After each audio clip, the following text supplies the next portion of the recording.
sobre essas questões que são resolvidas ali. E dentro de uma hierarquia do sistema judiciário, você vai encontrar os juízes de primeira instância. Quem são os juízes de primeira instância, pastor? É o local onde o processo se inicia e é onde as provas daquele caso são produzidas. Você vai encontrar também os juízes da segunda instância, que eles julgam aquilo que foi resolvido, aquilo que foi decidido pelos juízes de primeira instância. E também tem aqueles juízes que são os juízes da terceira instância, né? Que eles também podem revogar uma decisão tomada pelos juízes da primeira, pelos juízes da segunda. Mas existe algo ainda acima desses juízes, que aqui no Brasil nós conhecemos são os ministros do Supremo Tribunal Federal. Vocês já ouviram falar, vocês estão ouvindo muito isso. Eles mandam e desmandam, essa é a realidade. Por quê, pastor? Porque está sobre eles uma autoridade para revogar a sentença que foi dada pelo juiz da primeira. Eles têm autoridade para revogar a sentença que foi dada pelos juízes da segunda, e eles têm o poder e autoridade para revogar a sentença que foi dada pelos juízes da terceira. E por mais, querido, por mais que esses juízes eles decidam algo, é o STF, é o Supremo Tribunal Federal que decide o que vai ser ou não. Por que você está falando isso, pastor? Porque como o profeta Isaías disse aqui, Deus é o nosso juiz. Amém, queridos? E Ele é o nosso juiz da última instância. Se aqui no Brasil tem um juiz da última instância, que é o Supremo Tribunal Federal, Deus, Ele é o juiz da última instância do Supremo Tribunal Celestial. Está dando para você entender isso? Então, por mais que alguém lançou uma sentença sobre a sua vida, existe alguém que vai dar a palavra final. E esse é o nosso juiz, é o nosso Deus. E o muito interessante é que muitas vezes, querido, quando nós vamos falar sobre graça, quando nós vamos falar sobre esse amor maravilhoso de Deus por nós, tem sempre gente que fica pensando e chega ao ponto até de falar assim: isso tudo é muito bonito. Esse negócio de graça que vocês pregam, esse amor, isso é muito bonito. Só que o negócio não é bem assim. Talvez você já deve ter ouvido dessa forma. O negócio não é bem assim. Deus é amor, mas Ele também é justiça. Você já ouviu isso? Querido, a pessoa que fala isso, ela está 1000% correta. Deus é amor, mas Deus também é justiça. Essa é a mais pura verdade. Só que o grande problema é que as pessoas falam isso num sentido pejorativo, né? Como se fosse algo ruim Deus ser o nosso juiz. Não é, querido. Não é algo ruim Deus ser o nosso juiz, né? Porque as pessoas pensam assim: já que agora Deus é o nosso juiz, então agora está todo mundo enrolado, está todo mundo condenado, porque nós temos na mentalidade que um juiz, ele dá apenas a sentença ruim para a pessoa. Mas quando uma pessoa está ali no tribunal, o juiz tem duas opções: ou ele dá uma sentença desfavorável àquele réu, ou ele dá uma sentença favorável ao réu. Só que eu quero te dizer algo nessa manhã, querido. Deus entregou o Filho dele para morrer na cruz por mim e por você. Os nossos pecados ficaram lá na cruz. Deus é bom, o tempo todo Deus é bom. Você acha que esse Deus, sendo o juiz das nossas causas, Ele vai dar uma sentença desfavorável para nós? Claro que não. Esse não é o Deus que eu conheço, um Deus que dá uma sentença desfavorável. Só que o grande problema é que as pessoas veem Deus como um juiz que só vai dar sentença desfavorável, como aquele juiz mau, carrancudo. Só que eu quero dizer algo: mesmo que juízes determinaram coisas ruins sobre a sua vida, o nosso Deus tem poder e autoridade para anular todas essas coisas, porque a palavra final vai ser sempre dele. A última palavra vai ser sempre dele. Por mais que determinaram coisas ruins sobre a nossa vida, Deus tem o poder e a autoridade para anular todas. E quantas vezes nós olhamos para as nossas circunstâncias, querido, e pensamos assim, não tem mais jeito, né? Talvez você olhe para determinada área da sua vida e fala assim, não tem mais jeito, pastor, está complicado. Quantas vezes nós ouvimos palavras de morte e achamos que é o fim em determinadas áreas da nossa vida, querido? Por quê? Porque lançaram palavras, sentenças negativas. Isso vem sobre a nossa vida. Inevitavelmente todo mundo passa por isso. Às vezes é um médico que vem e dá um veredito e diz que não tem mais o que fazer. Ah, é difícil demais. Não existe remédio. Não tem saída.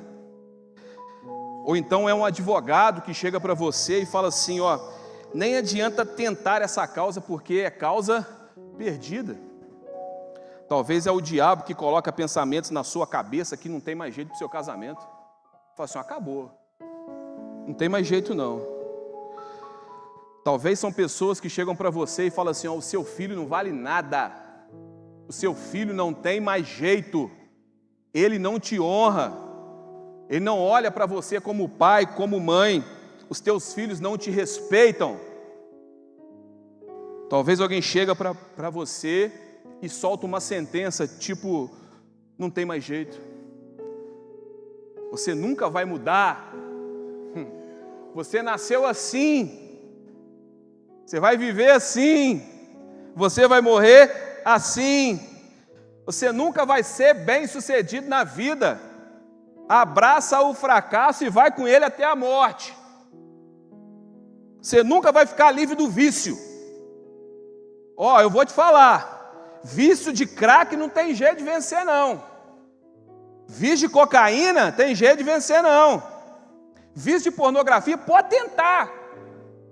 Ó, esse aí não tem jeito, esse aí é caso perdido. Talvez você deve ter ouvido assim, para você ou é cadeia ou é cemitério. Foram sentenças que muitas vezes você nunca vai ser feliz.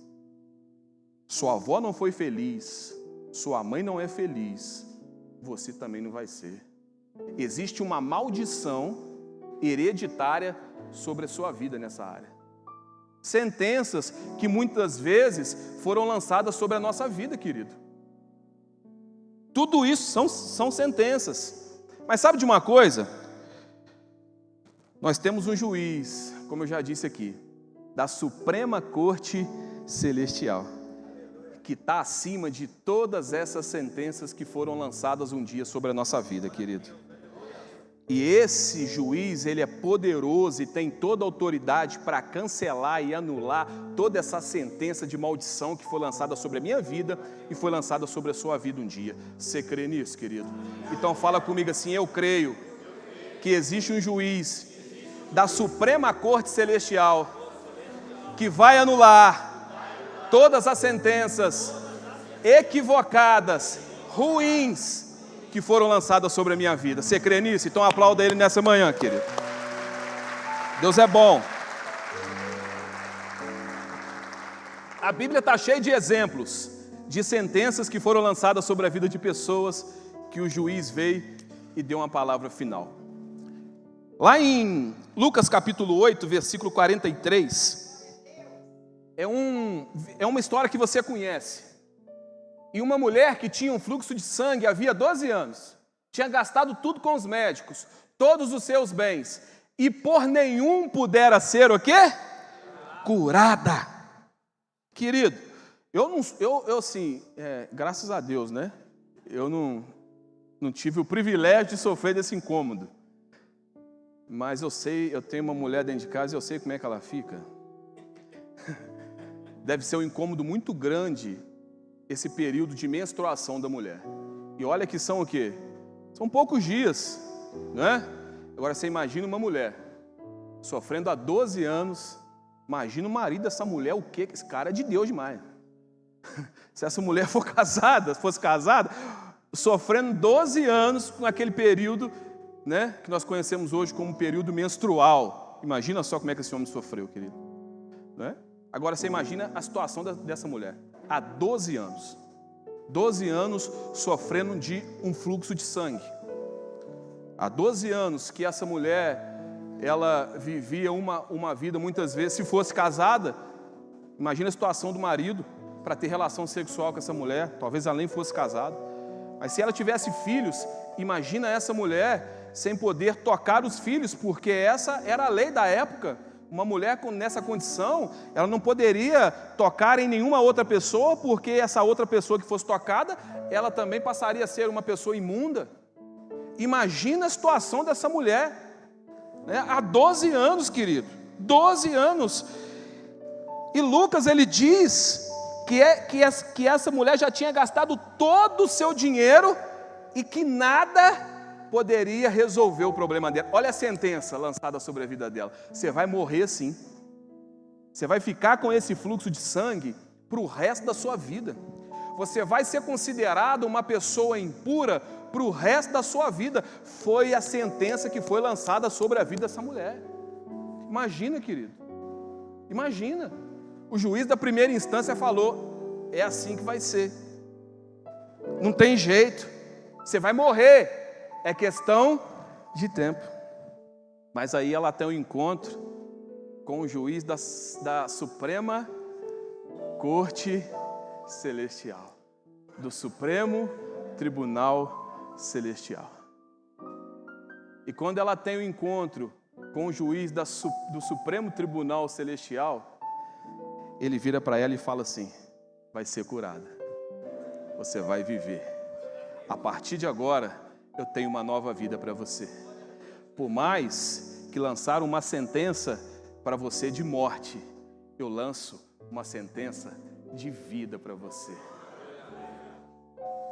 Esse é o nosso Deus. Pastor, me dá um outro exemplo. Te dou. O próprio Evangelho de Lucas, capítulo 8, versículo 49, diz assim, ó: estando ele ainda falando, Jesus não tinha acabado nem de resolver o problema daquela mulher do fluxo de sangue. Aí chegou um dos príncipes da sinagoga dizendo: a tua filha já está morta, não incomodes o mestre. Olha só, já lançaram uma sentença sobre a vida daquele homem. Nem adianta incomodar o mestre não, porque já era. Versículo 50, Jesus, porém, ouvindo, respondeu-lhe dizendo: não temas, crê somente e serás salva. Versículo 51, e entrando em casa, a ninguém deixou entrar, senão a Pedro e a Tiago e a João, e ao pai e à mãe da menina. E todos choravam e a pranteavam, e ele disse: não choreis, não está morta, mas dorme. Qual que foi a sentença que deram para aquela menina? Está morta, não tem jeito mais, já prepara o funeral. Qual que é a sentença que o juiz do Supremo Tribunal Celestial diz? Volta um pouquinho. Olha o que o juiz diz. Não chora. Os juízes da primeira instância falaram assim: está morta, não tem jeito, prepara o funeral. Aí vem o juiz do Supremo Tribunal Celestial e fala assim: não chores, não está morta, mas dorme. Isso é lindo demais. Aí você está achando que a sua vida está complicada porque alguém deu uma palavra negativa sobre a sua vida? Não creia nessas palavras negativas, não. Creia na última palavra, que é a palavra de Deus. Olha o versículo 53. E riam-se dele. Olha só, que ao juiz da primeira instância. Isso é história. Já aconteceu assim contigo? Você está numa situação difícil, aí você fala assim: não, eu creio que Deus vai resolver o meu problema. Aí alguém vira para você e fala assim: vai nada, Deus não existe. Isso é história. Isso é historinha em quadrinho. Versículo 54. Mas ele, pondo todos para fora, como Jesus fala assim: eu não quero saber de incredulidade aqui não. Vocês que lançaram palavra negativa, sentença de morte, eu quero vocês tudo fora daqui. Tem hora que a gente tem que fazer isso. Retirar da nossa vida, muitas vezes, aquele que lançou palavras negativas sobre a nossa vida. Aqueles que lançaram sentenças de morte sobre a nossa vida. Sabia disso, querido? E pegando-lhe na mão, versículo 54. Pegando-lhe na mão, clamou, dizendo: levanta-te, menina. Versículo 55. E o seu espírito voltou, e ela logo se levantou, e Jesus mandou que lhe dessem. Pois o pessoal fala assim, vocês comem muito. Jesus já dá a ordem, vai comer. Viu? Primeira coisa que Jesus falou com a menina, dá um prato de lasanha para ela. Dá um prato de nhoque para ela. Dá um canelone, um capilete, um ravioli. Sim, é porque esqueceram de falar ali, mas ele falou assim, traz também 2 litros de Coca-Cola. Ele esqueceu de falar, mas falou isso, querido, né? Qual que foi a sentença? Não incomode o mestre. É como se dissesse assim, tá nem aí para você. Não incomode não. Se conforme com a morte. Se conforme com a situação que não é favorável. E o que tem de gente ouvindo essas vozes, eu já me conformei com essa situação, pastor. Eu sei que não tem mais jeito, eu sei que não tem como isso mudar. Não se conforme, querido, não se conforme. Imagina se aquele homem tivesse se conformado e falasse, realmente morreu, não tem mais jeito. Não incomode o mestre, não tem jeito, a sua filha já morreu. Só que Jesus vem e anula essa sentença. Jesus, certa vez, ele disse, quando ele foi visitar a casa de Marta, Maria e Lázaro, Lázaro já estava morto. E o que Jesus disse? Calma, fica tranquilo. Aí quando ele chega, ele fala assim, a irmã de Lázaro fala assim, está morto. Jesus fala assim, ele vai ressuscitar. Aí o que ela fala? Eu sei que ele vai ressuscitar na ressurreição dos últimos dias. Aí chega num ponto que Jesus fala assim, eu sou a ressurreição e a vida. Por mais que a sentença seja a morte, eu posso dar vida. Aquele que crê em mim, ainda que esteja morto, viverá. Aí tem um outro caso, em Atos capítulo 3, olha o que a Bíblia diz. E Pedro e João subiam juntos ao templo à hora da oração, a 9ª, versículo 2. E era trazido um homem que desde o ventre de sua mãe era coxo. Ou seja, ele era coxo de nascença. Qual que foi a sentença dele desde quando ele nasceu? Ser aleijado. Você não vai andar. O qual todos os dias punham ele à porta do templo chamado Formosa para pedir esmola aos que entravam no templo. O qual, vendo a Pedro e a João que iam entrando no templo, pediu que lhe desse uma esmola. Versículo 4. E Pedro, com João, fitando os olhos nele, disse, olha para nós. E olhou para eles, esperando receber deles alguma coisa. Só um minutinho, olha só. Esse homem ele já estava tão conformado com a situação dele. Ele já estava tão conformado com a sentença que deram para ele, dele ser aleijado para o resto da vida, que ele não esperava mais nada de ninguém, se não fosse o quê? Esmolas. Ele já tinha se conformado com a situação que ele estava. E o que tem de gente conformado com a situação que vive até hoje?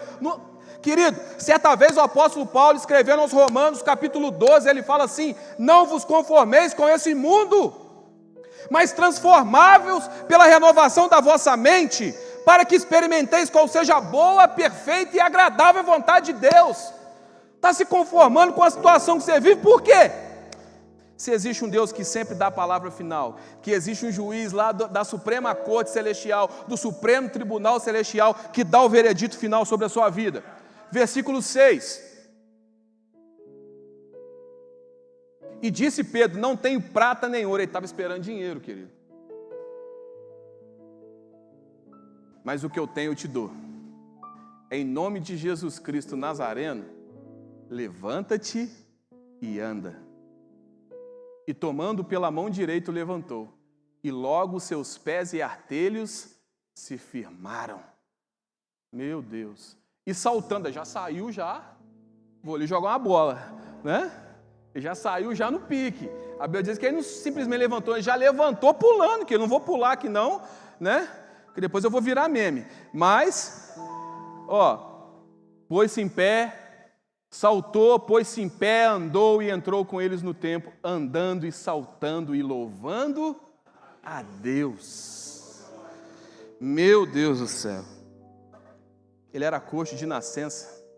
Já tinha sido dado uma sentença para ele. Nasceu assim, vai morrer assim, não tem jeito para você. Você já ouviu isso alguma vez de alguém, querido? Meu Deus do céu, né?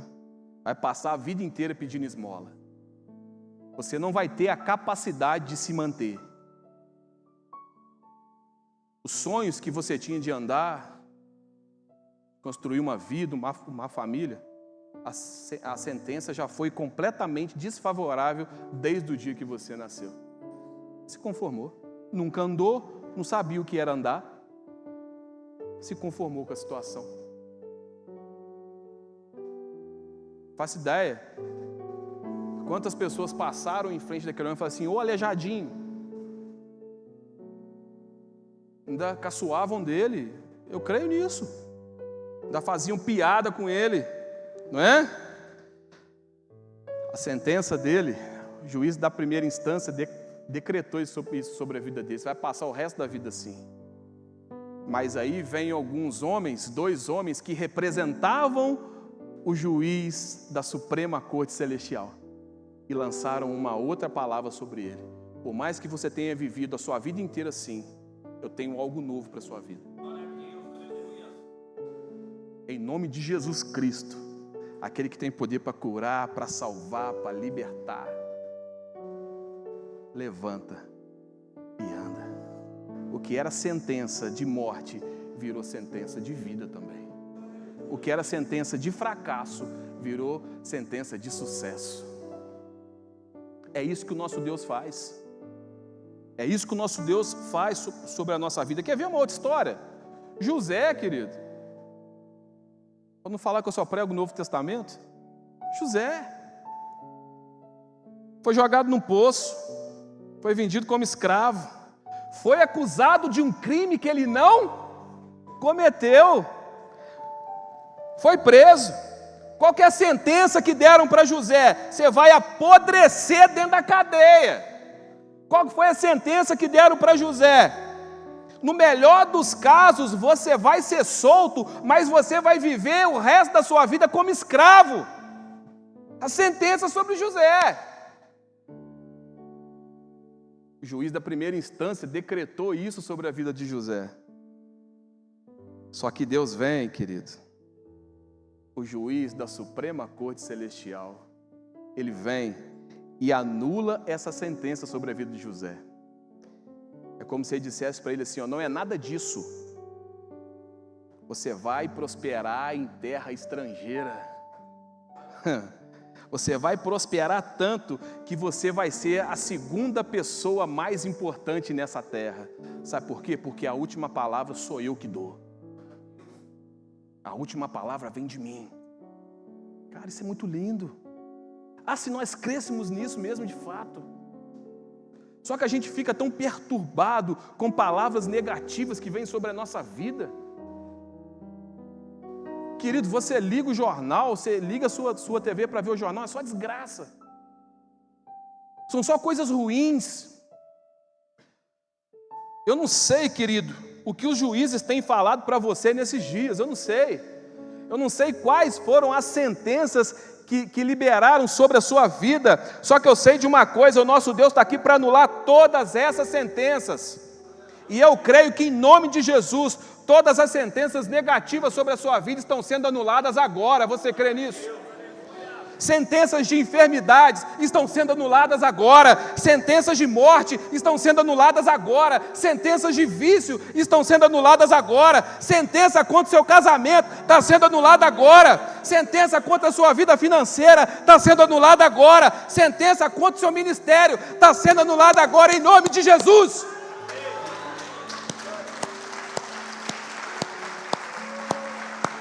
Eu creio, querido. Eu creio que hoje, imagina um tribunal. Eu creio que hoje ali tem um juiz. Aí você olha, aquele juiz é ruim? Não, aquele juiz é assim comigo. Tem gente que tem medo de juiz, né, querido? Eu não tenho não, eu sou assim com ele, ó. Sim, ó. Ó, por quê, pastor? Porque eu sou filhinho querido do papai. Nossa, pastor, você é prepotente? Sou não, eu sei da minha identidade. Eu sei. Eu sei da minha identidade, eu sei quem eu sou em Cristo, eu sei que Ele me ama. Querido, você tem um pai que te ama. Eu não tive uma presença paterna. Meu pai faleceu, eu tinha 6 anos de idade, então faz 20 anos que meu pai faleceu. Se você não falou nada é porque você concordou, né? Fazem 37 anos que meu pai faleceu. Então dá para você saber quantos anos que eu tenho. Fala assim, pastor, nem parece, você tem isso tudo. Né? Então eu não tive uma presença paterna dentro da minha casa. Meu irmão sempre fez essa presença. Né? E eu me lembro que às vezes, assim, porque eu sempre fui uma pessoa muito boa, né, querido? Então assim, eu brigava bastante na escola. E eu me lembro que sempre quando alguém queria lá, né, de tanto problema que a gente arrumava na escola, às vezes alguém queria bater, né? Eu estudava no Colégio Clorindo Burnier, ali no Barbosa Lage, alguns aqui devem conhecer. E eu falava assim, eu sou irmão do fulano de tal.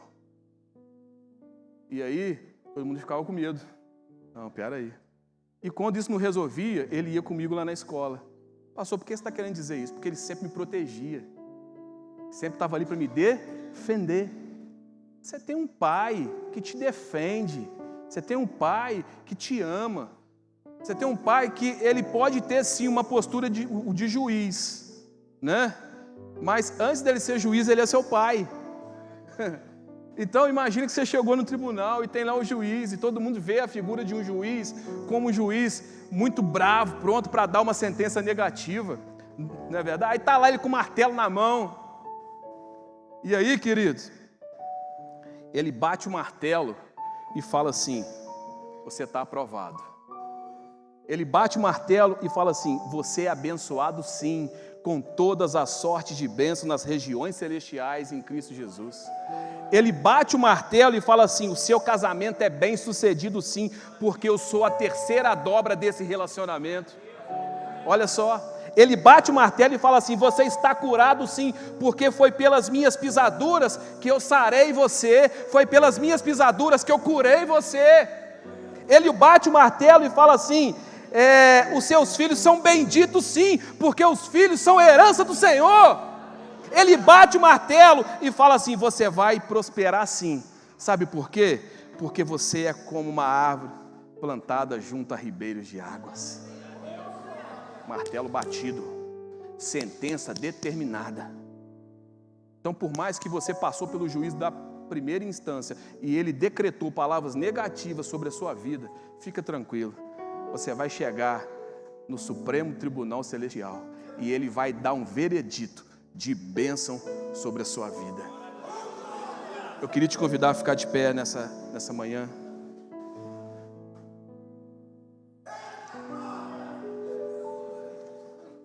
Lembre-se, a palavra final é sempre dele, tá? A palavra final é sempre dele.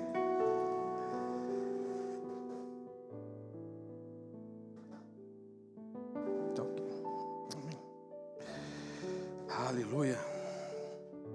Eu queria convidar você que talvez recebeu uma sentença negativa em alguma área da sua vida. Você está convivendo com isso. Eu queria que você saísse do seu lugar e viesse aqui na frente como um passo de fé. E nós vamos colocar essa causa, querido, nas mãos do juiz da Suprema Corte Celestial. E eu tenho certeza absoluta que quando ele bateu o martelo, essa sentença será anulada, essa sentença de morte, essa sentença de vício, essa sentença de briga, essa sentença de miséria.